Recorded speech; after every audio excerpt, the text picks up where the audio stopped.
Hi everyone. Before I speak to you all, may I please ask for a favor for you to just close your eyes for a moment and think. Think back to when someone said something about you that you have never forgotten. Not a big speech, just a sentence, a few words. Maybe someone said, "Why are you even trying?" Maybe a teacher said, "You're really good at this." Or maybe a friend made a joke about your voice. Got one? Which one came to mind first? The kind one or the one that hurt? You can open your eyes now.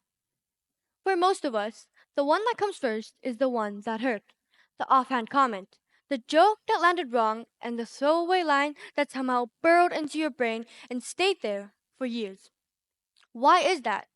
Why do the hurtful things stick like thorns while the kind ones slip away like water? I'm Hestia, And I'm Peggy. and today we're talking about the seeds we plant in each other and how to start planting better ones. I'll tell you about one of my seeds. When I was 8, I drew a dragon. I spent hours on it. I was so proud. I showed it to the kid next to me. He looked at it and said, "That's weird." 2 words. He forgot them in 5 seconds. But I didn't. For years, whenever I picked up a pencil, those 2 words were there. That's weird. I started to believe that I wasn't creative. That comment was a seed. Tiny. He didn't mean anything by it, but landed in soil made of self doubt, of wanting to fit in. And it grew. My seed was different, but it grew the same way. I've always been energetic. I get excited about things, and I talk with my hands. And in primary school, a kid said to me, "Why are you always so loud? Can you just be normal for once?" At that time, I didn't know what being normal meant, but I started trying to be smaller, quieter, and less. For years, I held back my excitement because I thought it annoyed people. That kid wasn't trying to hurt me, but that seed was planted, and it grew. So why do bad seeds grow so easily? Because based on the research by Dr. Samantha E. Williams, Jason H. Ford, and Elizabeth A. Kensinger, the power of negative and positive episodic memories, our minds tend to select negative memories over positive ones. When you're already insecure, a negative comment doesn't just hurt, it confirms your worst fear. It feels like proof because it gains increased subjective vividness into your memory. Good seeds land on concrete. When someone says something nice, we brush it off. They're just being nice. We won't let it in. So, bad seeds take root. Good seeds bounce off. That's the problem. But if a seed can be planted, it can also be let in. And if a seed can bounce off, it can also be let in. So here's our solution. We asked 20 students in YCIS Hong Kong 2 questions. Firstly, what's the most discouraging thing anyone has ever said to you? Everyone could answer.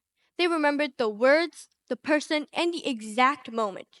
Years later, the seeds were still there. And secondly, we asked, what's the most encouraging thing anyone has ever said to you? This one was harder, and people paused.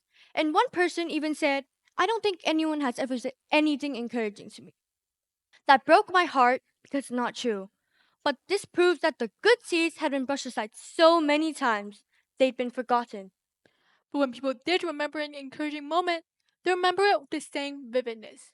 They remember who said it and how it made them feel. One person told us about a teacher who said, "You asked really good questions. That is a sign of math mind." That comment changed everything for them. Before that, they thought they were bad at maths. After that, they saw themselves differently. They're doing advanced math now. These seeds didn't require grand speeches. They were tiny moments, ordinary moments, but they landed in soil that was ready, and they grew into something real. So here's what we're asking. Firstly, what seeds have been planted in you? The bad ones, the ones that told you you weren't good enough, smart enough, or creative enough. Can you see them for what they are? Just seeds, not the truth. Just something someone planted a long, long time ago. You don't have to keep carrying them. Second, what seeds are you planting? Every day, you're planting seeds in the people around you, whether you mean it or not. When you make a joke at some expense, you're planting a seed. When you notice someone and say, "Hey, how are you?" you're also planting a seed. The only question is, what kind? You don't have to be a teacher. You don't have to be an adult. You just have to pay attention. Notice when someone is struggling and say, I believe in you.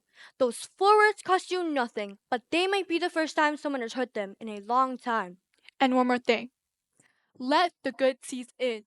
When someone says something nice, don't brush it off. Don't tell yourself they don't mean it. Just say thank you and let it in. Because if we're going to plant good seeds in each other, we also need to learn how to receive them. We think the seeds for tomorrow aren't some big and complicated thing.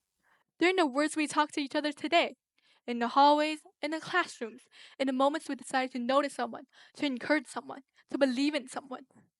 Every single one of us is planting seeds every single day. The only question is, what kind? So plant something good. You never know what might grow. Thank you.